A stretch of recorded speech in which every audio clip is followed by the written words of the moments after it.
In 1886, when Clara Hallowell stepped off the coach into the dust-choked streets of Ash River, she believed she was leaving behind chaos for control, uncertainty for order. With her late father's inheritance and a heart full of plans, she came west to build something that was hers alone.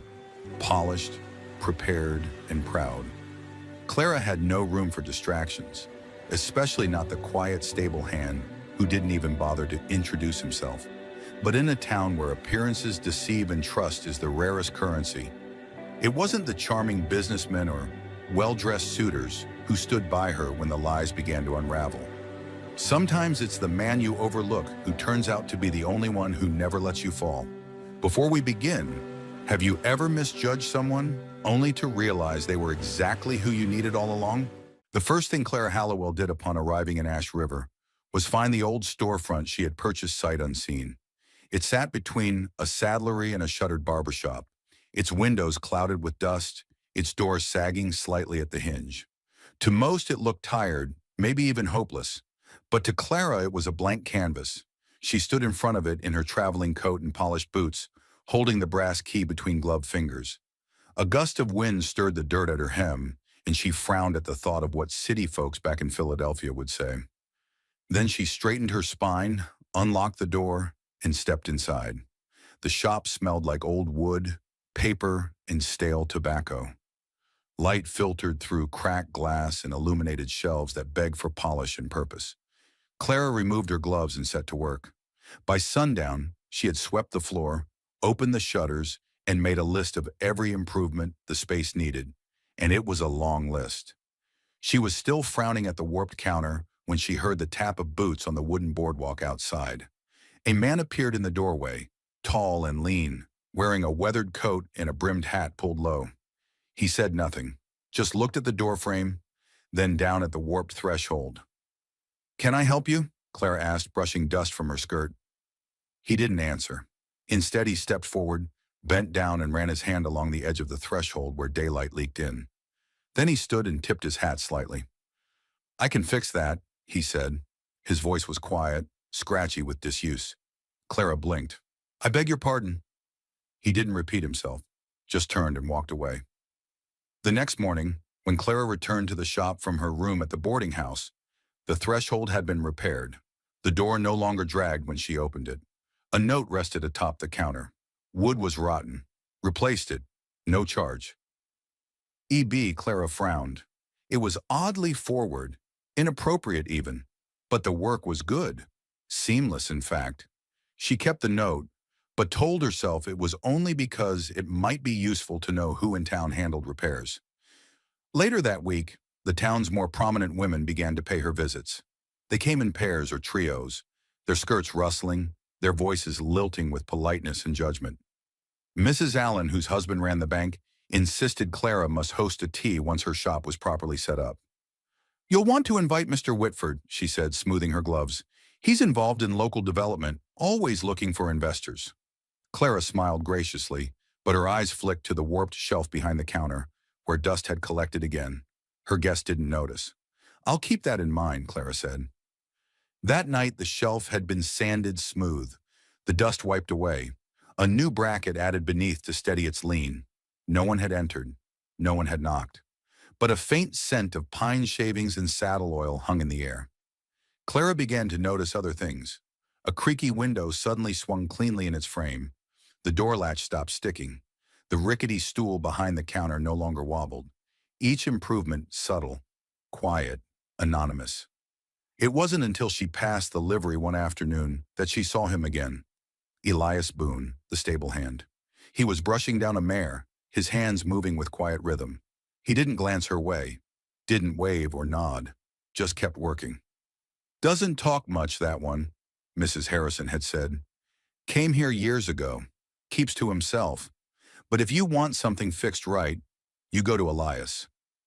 Clara began to keep her eyes open for signs of his work. An oiled hinge, a patched plank, a newly balanced drawer. Her pride bristled at the idea of being helped without asking, but something deeper, something older, recognized the language of steady hands and silent service. One morning she found a worn copy of Walden on her counter. its edges wrapped in plain brown paper. Inside was a note. Thought you might appreciate it. Some folks build quiet. E.B. She didn't know what surprised her more, that he read Thoreau, or that he thought she might. She read half the book that night by lamplight, then placed it on the shelf behind the counter, where it became part of the shop's decor. A few days later, she received an invitation to dine with Mr. Whitford, the developer. His note was eloquent, his penmanship precise. He spoke of opportunity, partnership, and expansion. Clara hesitated. She looked around her shop, not yet thriving, but hers, built on careful choices, not grand promises. Her eyes drifted to the shelf Elias had braced, the stool he had leveled, the threshold he had rebuilt. Mr. Whitford offered ambition. Elias offered something quieter, but perhaps more enduring. She set the invitation aside and turned back to her work. Clara's business grew, if not quickly, then steadily, much like the town itself.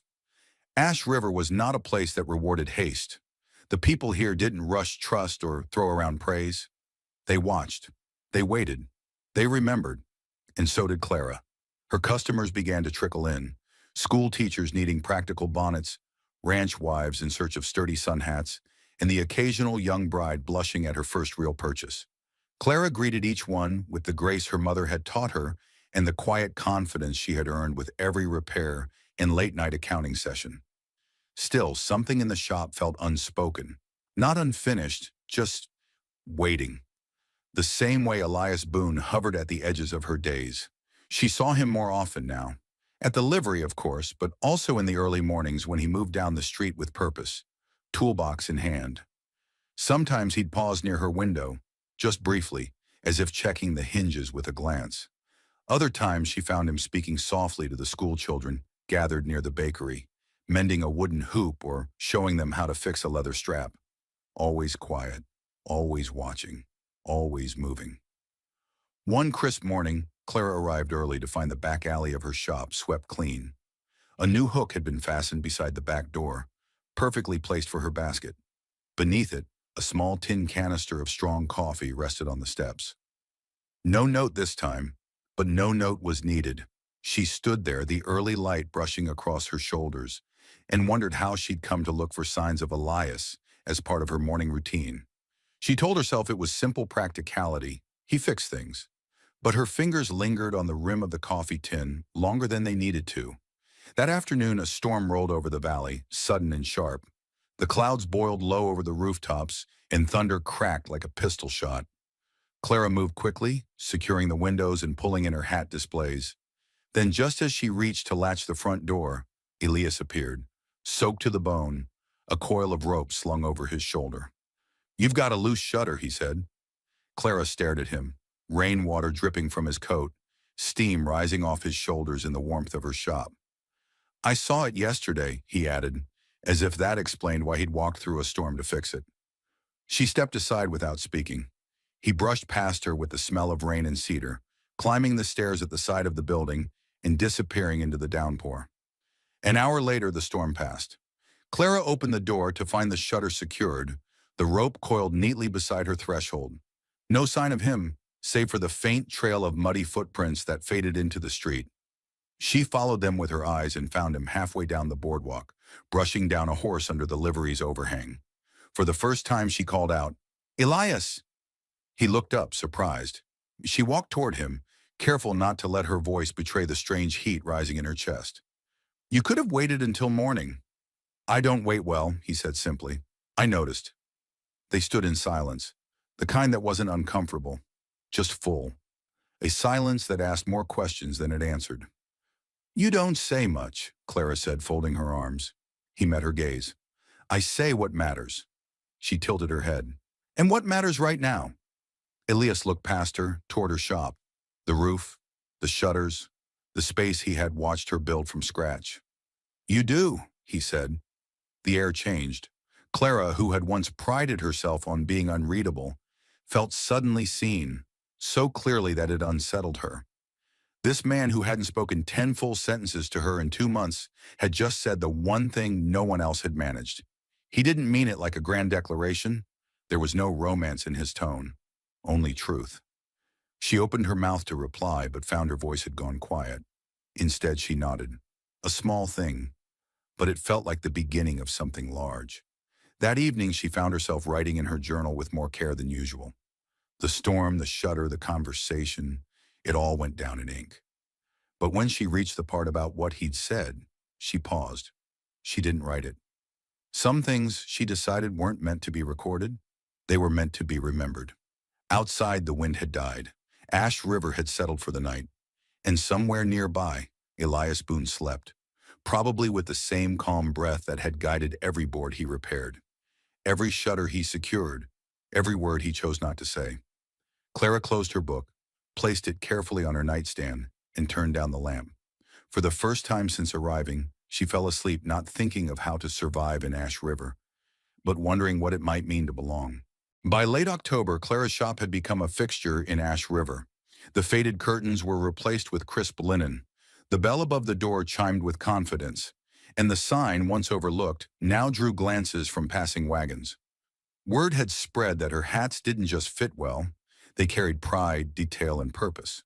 But it wasn't just hats that brought people back. It was Clara. They came for her quiet presence, her careful attention, the way she made space for people to be more than just customers. She listened. She remembered birthdays and sick husbands and drought-ridden pastures. She offered more than goods. She offered steadiness. And some part of her, Clara knew, had learned that from Elias Boone.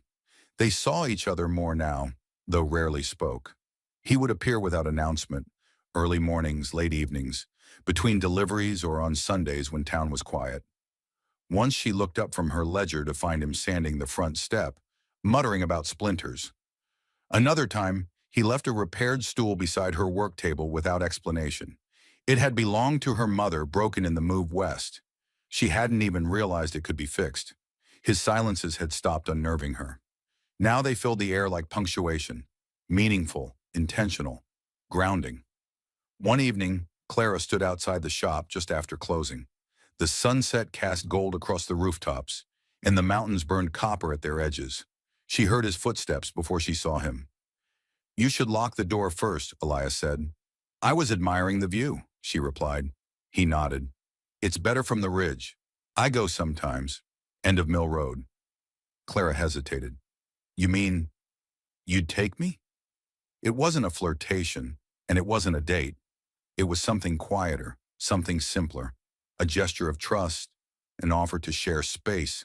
Elias looked at her carefully, then said, "Tomorrow evening. After you close." She nodded. "I'll bring bread." He didn't smile, but his eyes softened. The next day passed with a kind of quiet anticipation Clara hadn't felt since her first shipment arrived in Ash River.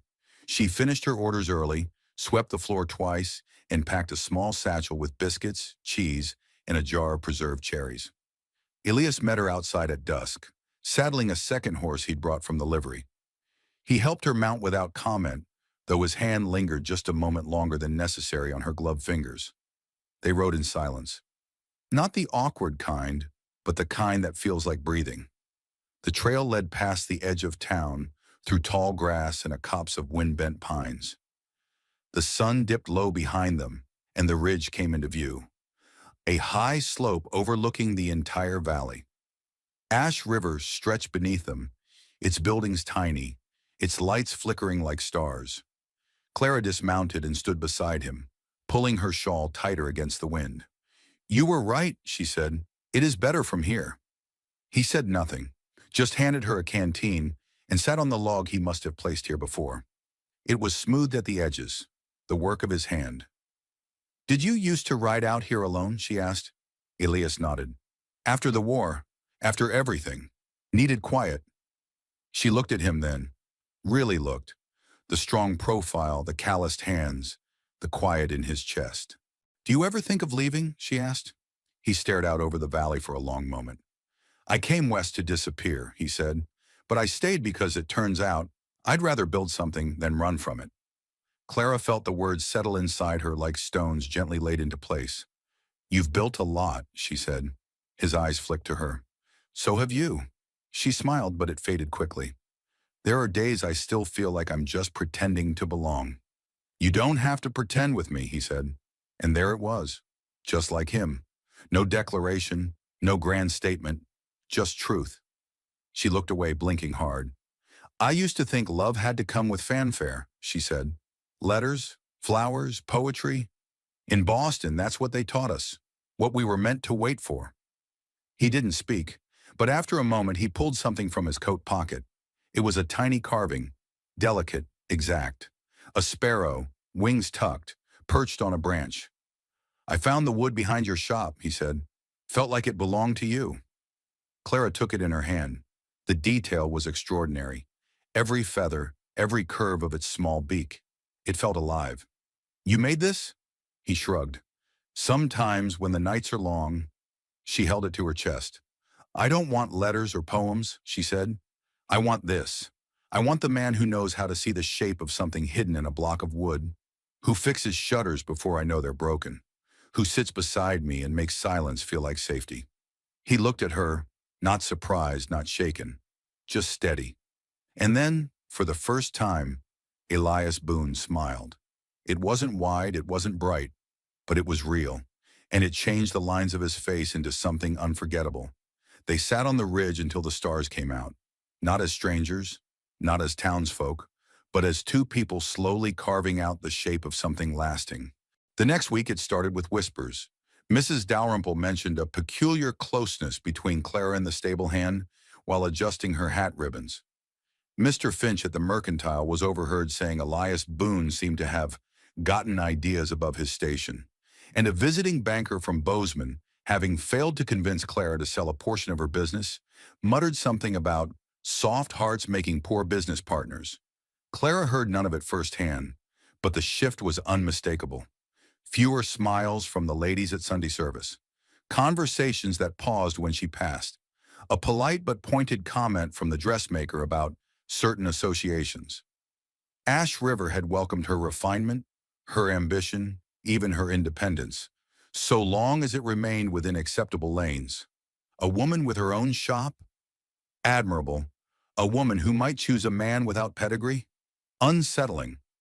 Clara said nothing. Not to the dressmaker, nor to Mrs. Dalrymple, nor even to Mrs. Whitlow, who had the nerve to call Thomas Boone a fixture that belonged behind a forge, not beside a lady. But her spine straightened and her gaze sharpened. The first thing she did was commission Elias to build a new front display case, oak and brass with glass panels and carved detailing. She sketched the design herself, brought it to his workshop, and stayed while he measured each plank. His silence was different that day, taut like the air before a thunderstorm. You've heard, she said finally. Elias paused mid-marking a joint. Small town. I suppose this is where I'm meant to apologize for ruining your reputation. He looked up slowly. You didn't ruin anything. Clara crossed her arms, chin high. Well, I'm not going to stop seeing you, if that's what you're worried about. I'm not worried about you, he said. I'm worried about what you'll lose for standing near me. She stepped closer, jaw clenched. Let them whisper. He didn't answer right away, but the corner of his mouth lifted. Not a smile exactly, more like a recognition. A silent agreement between two people who'd both spent years weathering storms others never saw. He finished the case in 3 days, delivered it himself just after dawn on the 4th, before most of the town had woken. When Clara stepped outside with her morning tea, it was already in place, solid, elegant, and unmistakably Elias Boone's craftsmanship. She stood beside it proudly all day.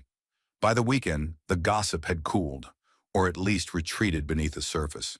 Clara had made her position clear without speaking a single word. But peace in Ash River was always temporary. One Friday afternoon, Sheriff Alcott arrived at her door, hat in hand, boots still dusty from the southern trail. Miss Sutton, he said gently, I'm afraid I've got some bad news. Clara set down her ledger. About who? About Elias Boone. Her heart stopped. Is he hurt? No, Alcott said quickly. But a marshal passed through town this morning with a warrant. Boone's name came up. She stared at him. For what? That's the thing, Alcott sighed. Marshal wouldn't share details. Just said Elias Boone is wanted for questioning in connection with an incident from years back. Said he served under a different name during the war. Something about a missing officer. Desertion, maybe. Could be nothing, but it's official. Clara felt the air leave her lungs. He's not dangerous, the sheriff added. I know that, and I told the marshal as much. But rules are rules. If they come back, I have to cooperate. When? Marshals headed west, said he'd return in 2 weeks. She nodded once, then closed the shop early. That evening, she found Elias at the edge of the ridge trail, mending a fence rail no one else would have noticed was loose. She didn't greet him, just walked right up, arms folded, wind tugging at her skirts. You didn't tell me. He didn't look surprised, or ashamed, just resigned. Thought maybe it wouldn't matter anymore. What happened, Elias? He exhaled, slow and rough. I enlisted under my real name, Elias March, assigned to a captain who believed men like me belonged in the dirt, not beside him. One night he got drunk and struck a boy in my unit so hard it broke the boy's jaw. I stepped in, broke the captain's nose. We were in the middle of a campaign. They called it insubordination. Said I was lucky they didn't shoot me. What did you do? Ran, he said plainly. Went west. Changed my name. I figured if they wanted to find me, they would. But that was 15 years ago. Clara stood in silence for a long time. Finally, she said, You didn't run because you were a coward. No, he said quietly. I ran because I'd done the right thing, and no one cared. She reached for his hand. You're not hiding anymore, she said. Not from me. His fingers tightened around hers. They'll come again. Then we face it, she said. Together. Elias looked at her for a long moment, the last light of the sunset turning his eyes to gold. Why? He asked. Why choose this? Me? She smiled faintly. Because I know the weight of a quiet heart, and I know a good man when I see one. The following days passed like the quiet before a storm, sunny skies, gentle winds, and a stillness too unnatural to be trusted. Elias went back to his work, fixing tack, tending hooves, and moving through town as if nothing had changed.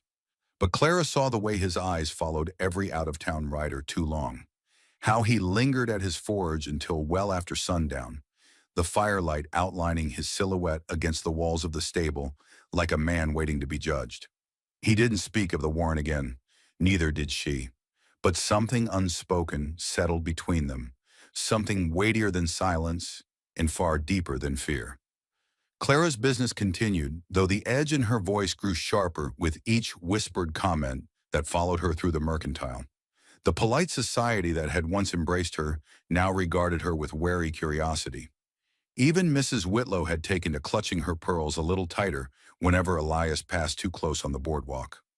What they didn't understand, Clara thought bitterly, was that real danger didn't always come cloaked in dust and quiet. Sometimes it arrived in pressed suits and silver tongues. She knew that lesson too well.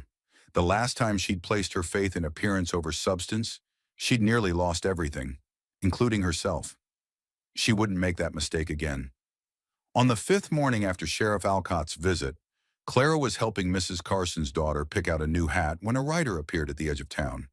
The man's horse was sleek and black, his coat trimmed with federal buttons, and the badge on his chest left no room for guessing. Marshal Elias Kane. The irony of the shared name did not escape her. He dismounted with the casual confidence of a man who expected compliance. After speaking briefly with the sheriff, he made his way straight toward the livery. Clara left the customer mid-sentence. She arrived just as Elias Boone stepped out of the barn, wiping his hands on a rag, as though he'd expected the marshal at that very moment. Knew it was you, Kane said. Took me a while to track the records. Desertion under the name Elias March. You've got a knack for quiet escapes. Elias didn't flinch. I didn't run from war.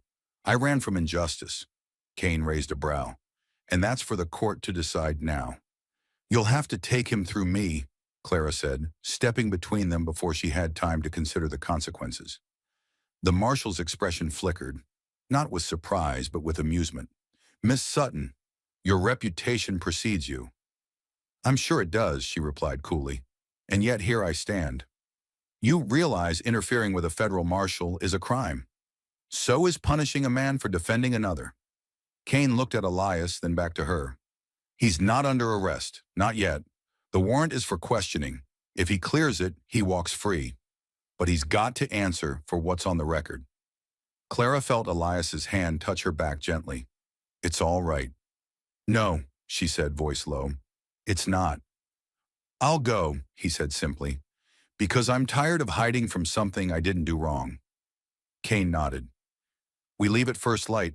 You'll ride with me to Billings. That night, the town buzzed with speculation. Clara closed the shop early and walked to the stable. Elias was in the loft, packing a few meager belongings into a saddlebag, his movements slow, deliberate, as if measuring each action by what it might mean if he didn't return. She climbed the ladder and sat beside him, knees tucked under her skirt. Do you want me to come with you? No, he said gently. This is something I have to do alone. But what if I don't come back, you keep going? You keep building. You don't wait. She turned to face him, her voice barely more than breath. You really think I could go back to pretending you were just a stable hand after all this? He smiled, faint and tired. I never was just a stable hand. You were just the first to see it. Clara reached into her pocket and pulled out the carved wooden pendant he'd once made her, still smooth and warm from her touch. She pressed it into his palm. Then wear this, so you remember who you are. He closed his hand around it like it meant more than words could say. The next morning, the town gathered as Elias rode out with the marshal. No chains, no shame, just a straight-backed man on a quiet horse, carrying the weight of past choices with the same calm dignity that had come to define him. Clara stood in the doorway of her shop as they disappeared into the rising sun.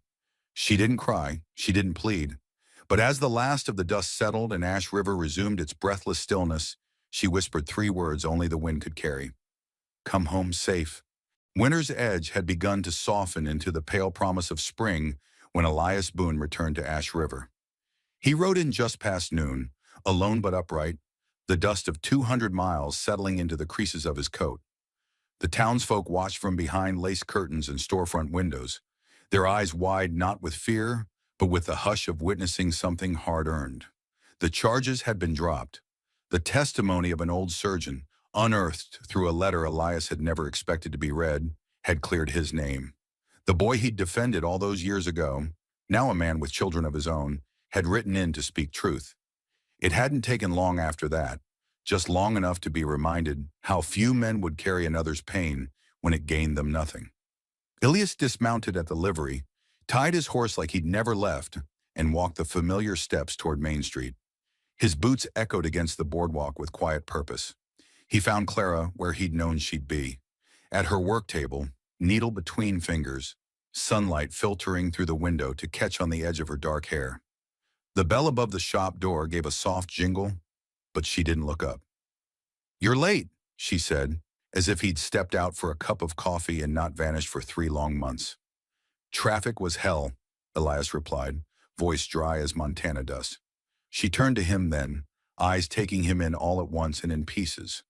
There was no fanfare, no desperate embrace, just a silence that filled the room with everything that mattered. You really came back, she said finally. I said I would. Clara rose from her stool slowly, her hands still at her sides as though uncertain what to reach for first. Did they treat you fair? Elias nodded once. Fair enough, but truth's a slow horse. You gotta let it catch up. And now, she asked, eyes searching his face, what happens now? He reached into his coat pocket and pulled out a folded slip of parchment. He laid it on her counter without a word. The document bore the county seal, clean, official, and final. Elias March Boone, honorably cleared of desertion. Clara traced her fingers over the words as though feeling their weight would make it real. You're free, she whispered. Elias gave a small shrug. Been free a while. Just needed the paper to catch up. The door creaked open again behind him. Mrs. Harrison stepped in, cheeks red from the cold, and paused at the sight of them. Well, she said, voice trembling just a little, if it isn't Ash River's most stubborn couple. Clara blinked. Couple? Mrs. Harrison smiled, sly and warm. You've been waiting. He's been coming back. If that don't make a couple, I don't know what does. Elias tipped his hat to her. Afternoon, ma'am. I imagine the 2 of you have things to discuss. Mrs. Harrison said, already retreating with the grace of someone who knew when to leave well enough alone. But when you're ready, the town's ready too. Took us a while to see what was worth trusting, but we see it now. They were alone again. You're going to have a hell of a time, Clara said after a beat, convincing me to let you sleep in the hayloft again. I was hoping for the porch, Elias said, deadpan. Thought I'd work my way back inside. She laughed then, a real laugh, soft and sharp at once. And he knew he hadn't just come home to a town, but to a person. To hell with the porch, she said. He reached across the counter, fingers brushing hers. Still got that carving I made you? Clara reached into her apron pocket and pulled it out. The smooth wooden token he'd given her months ago, the symbol of something wordless and strong. It never left me, she said. Neither will I. They didn't speak of love, not in the flowery way others did. But in the following days, Elias fixed the window latch that had gone loose during the windstorm, and Clara hemmed a new shirt for him without asking his size. The town of Ash River moved forward. The whispering stopped. Folks began to greet Elias with nods instead of sideways glances. The sheriff gave him a respectful nod and a seat at the town meeting. The children started calling him Mr. Boone. But to Clara, he was still just Elias, steady as oak, quiet as dusk, and more hers than any man had ever dared to be. One morning, as snow melt trickled from the rooftops and the town stretched awake after a long winter, Elias stepped out of the livery and found Clara waiting for him, hands on her hips. Thought you'd want this back, she said, handing him a small carved box. He opened it to find his old military medal, polished and waiting. I figured, she said, you'd earned the right to wear it again. Elias studied the medal for a moment, then closed the lid and tucked the box under his arm. Maybe, he said, but some things you don't need to wear. Just got to live 'em. And side by side, they walked down Main Street. No grand gestures, no shining speeches. Just two souls who'd chosen truth over show, substance over flash. And in a world too quick to judge a man by the dust on his boots, Clara Sutton had seen the truth in his silence, and found in that quiet a kind of love that could outlast even the harshest winters. I used to think silence meant loneliness, but some silences feel like home. Elias never made promises. He never said he'd stay, but he did. And somehow, without words, I knew. Not every story starts with a vow. Some begin with a quiet act of kindness and end with peace. If you've ever found strength in someone's silence or felt safe in something unspoken, tell me in the comments. What kind of love speaks without saying a word?